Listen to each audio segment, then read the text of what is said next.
आणि चला याचबद्दल बोलण्याकरता ओबीसी नेते प्रकाश शेंडगे आपल्याबरोबर. प्रकाश शेंडगेची जातनिहाय जनगणनेचा मुद्दा यापूर्वी आपल्या सगळ्याच नेत्यांनी लावून धरलेला होता. आपण देखील वारंवार आंदोलनाच्या निमित्ताने हा मुद्दा पुढे आणलेला होता. याबद्दलचा निर्णय जो आहे तो आता केंद्र सरकारने घेतलाय. आपली प्रतिक्रिया काय? कसं आहे, हा निर्णय ओबीसीच्या सर्व समाजाच्या आयुष्यातला एक क्रांतिकारी निर्णय म्हणावा लागेल. उशिरा का होईना पण केंद्र सरकारनं हा निर्णय घेतला.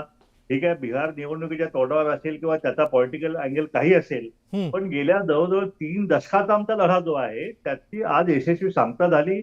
मी तमाम महाराष्ट्रातील ओबीसी समाजाच्या वतीनं मी केंद्र सरकारचं मनपूर्वक आभार मानेन, मोदी साहेबांचा आभार मानेन, मी राहुल गांधींचे सुद्धा आभार मानेन. आणि विशेषतः बिहारच्या जनतेचं जे आहे, बिहारच्या राज्यकर्त्यांनी याविषयी खूप मोठा त्यांनी निर्णय घेऊन तिथं त्यांनी 63% आमच्या इकडे ओबीसी आहेत हे दाखवून दिलं पूर्ण भारताला. बाकी सगळे अनेक राज्यांनी असे निर्णय घेतले, पण मध्यंतरीच्या काळामध्ये अशा प्रकारे जातनिहाय जनगणना झाल्यामुळं समाजामध्ये भांडणं लागतील, त्यामध्ये वितुषा निर्माण होईल, असे काहीतरी कारण सांगून हे पुढे ढकलण्याचा कार्यक्रम जो आहे तो चालू होता.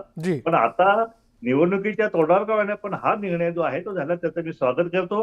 पण एवढंच की मी विनंती करेन की बिहारच्या निवडणुकीनंतर हा निर्णय मात्र जो आहे तो पुन्हा थंड बसता जाऊ नये आणि त्याचा खरंच अंमलबजावणी करून हा निर्णय जो आहे, हा निर्णय जिसकी जिसकी संख्या भारी उतनी उतनी साझेदारी त्यापर्यंत हा निर्णय पोहोचवणं जे आहे ते महत्वाचं आहे.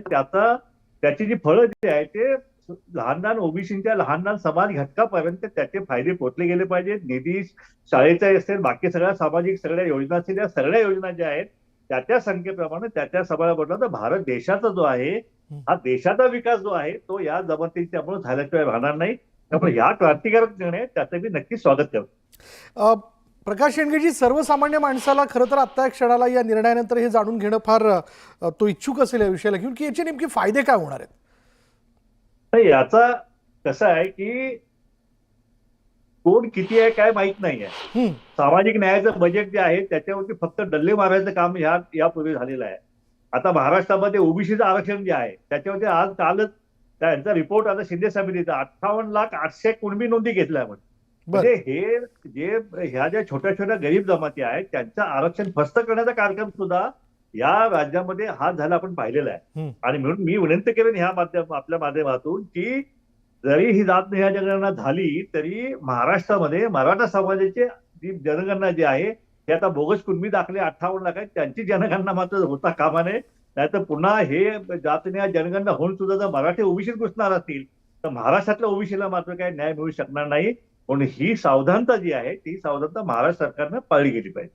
बरं, दुसरं असं की गेल्या कालावधीमध्ये एक मराठा लाख मराठा म्हणत जी काही आंदोलनं झाली आणि ओबीसीमध्ये आम्हाला समाविष्ट करा अशी प्रमुख मागणी जी ती समोर ठेवण्यात आली, किंवा कुणबीचा मुद्दा जसा तुम्ही असा मांडला, आता जातनिहाय जनगणनेच्या या निर्णयानंतर काय यातनं एक चित्र स्पष्ट होऊ शकतं?